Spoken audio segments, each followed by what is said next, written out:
भरत भाटिया ने पाटन में दानदाताओं द्वारा बनाए गए पेयजल टांकियों की उचित सफाई के लिए पाटन नगर निगम के मुख्य अधिकारी को पत्र लिखा है। उन्हें पत्र में बताया गया कि नगर निगम द्वारा उचित रखरखाव के अभाव में अधिकांश पानी के टंकी बंद है और दानदाताओं द्वारा बनाई गई पानी की टंकी के स्थान की जांच करने और उन्हें फिर से चालू करने का सुझाव दिया गया है। ऐसे बंद पर्व को फिर से चालू करने के लिए सही दिशा में कदम उठाने की जानकारी दी गई है ताकि पाटन के लोगों और यात्रियों को स्वच्छ पेयजल मिल सके।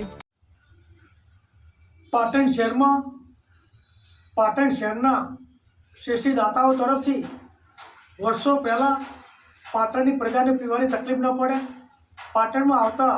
जे पण मुसाफरो छे एने पण पीवानी तकलीफ न पड़े ते सारा हेतु थी तमाम विस्तारों ની અંદર પાણી ટાંકીઓ, પીવાની પાણીની પરબો અને દાતાઓ તરફથી તમામ મહેલાના મુખ્ય જગ્યા પર સ્ટેન્ડ પોસ્ટ મૂકવામાં આવેલા હતા। ક્રમશઃ ધીમે ધીમે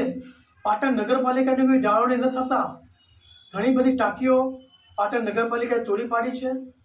ઘણા જે સ્ટેન્ડ પોસ્ટ હતા આજે હયાત નથી, પણ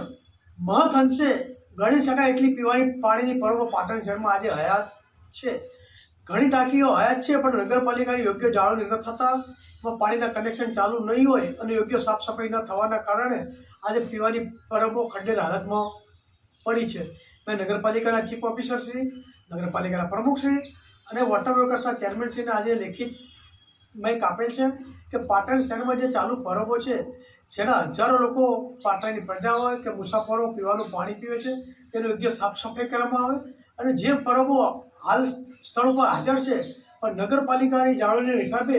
ત્યાં પાણીના કનેક્શન કપાઈ ગયા છે, ત્યાં કોઈ સફાઈ થતી નથી, તેની તાત્કાલિક અસરે સફાઈ કરાવે અને પીવાની પરબો તાત્કાલિક અસર ચાલુ કરવા માટે વિનંતી કરતો પત્ર લખેલ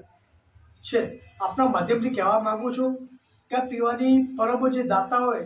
કે સારા આશયથી આજે નગરપાલિકાને દાન કરેલી હતી પણ નગરપાલિકાને ઉદાસીનતાના કારણે આજે પીવાની